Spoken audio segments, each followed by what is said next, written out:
So, I just recently got back from a conference in Mexico City, La Ciudad de Mexico.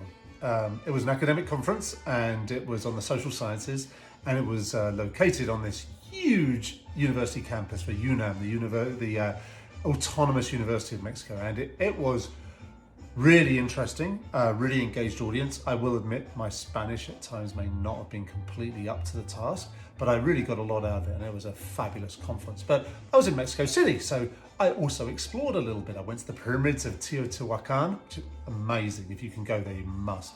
I also went to Frida Kahlo's house. I did not enjoy that so much. I mean, I like her art, but the house was just lines forever. And you walk through sort of shoulder to shoulder, tons of people. It was like COVID soup in there. I didn't enjoy that at all, but I did have an amazing time at the house of Leon Trotsky. That house was much quieter, much less busy than Frida Kahlo. And, you know, Leon Trotsky, of course, famously died, got an ice axe through the head. You can hear them talk about that or sing about it in the Stranglers song, No More Heroes, Whatever Happened to Leon Trotsky. Amazing house. I also saw the Diego Rivera murals in the Ministry of Education. They were just fantastic as well. Really, Mexico does some amazing things. And I also I was staying in a little neighborhood called Coyoacán, and I stayed there because it's fairly close to university. And it was kind of lively. There are a few bars and restaurants. And so on my last night, I went to a place called the Palacio Antiguo, as in an old house, surprisingly. And I went in there, it was fairly quiet, and I chatted to the barman a bit, and I said, well, can you make me something interesting?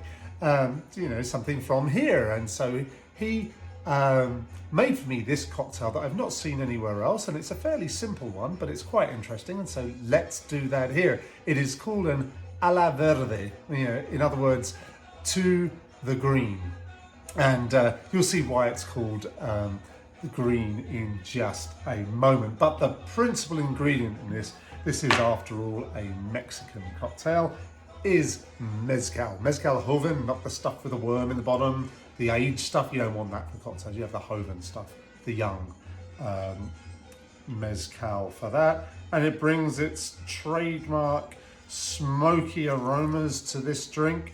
A lot of people like mezcal. I'm a big fan of mezcal as well. And we want 2 ounces of that. And then here comes the green. It is mine and what should be your favorite naturally green colored liqueur. It's the only one apparently. Green Chartreuse, Chartreuse Verde. And it is delicious and it brings that herbaceous complexity to the cocktail, which actually goes super well with mezcal. One of the more famous cocktails is the version of The Last Word, the Ultima Palabra, that has mezcal and green chartreuse along with lime and maraschino liqueur. But that's not what we're making here. We're making this a la Verde. We are putting in 1 ounce of that delicious green stuff.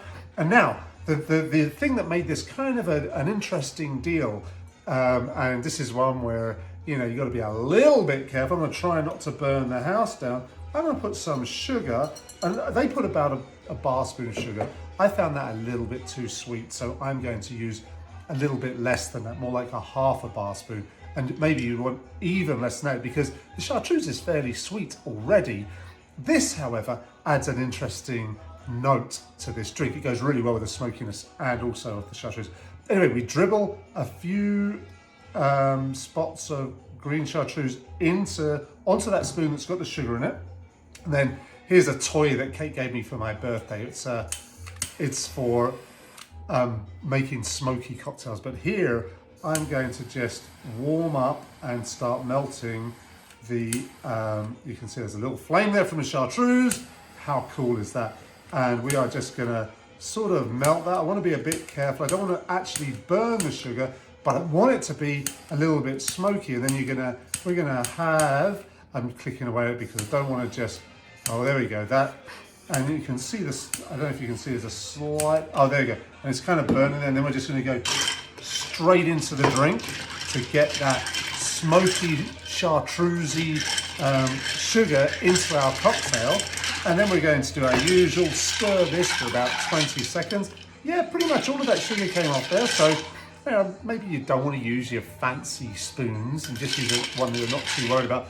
Although when I've made this previously, the sugar all came off, so you're probably okay, to be honest. Anyway, we're going to give this a quick stir. And this is slightly different. I've adapted this somewhat compared to what they did. I mean, they did some things like serve it to me in a warm glass. That was, and I will say that wasn't the best, but it did not have ice in their drink. But actually I found that it really takes one of these large ice cubes really well. It keeps it chilled because this is a slightly sweet drink. So you want to keep it at a cool temperature. So there we go, we've got a rocks glass with a big ice cube, and I do like these big ice cubes.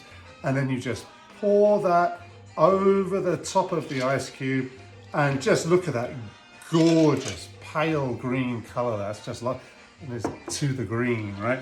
And then they did not have a garnish, but I found that a little twist of lime really helps with the, it kind of balances the sweetness, I think, of the green chartreuse. And so, you know, we're just gonna express some of the oil from that lime in there and just put that in the drink, and let's see what we've got.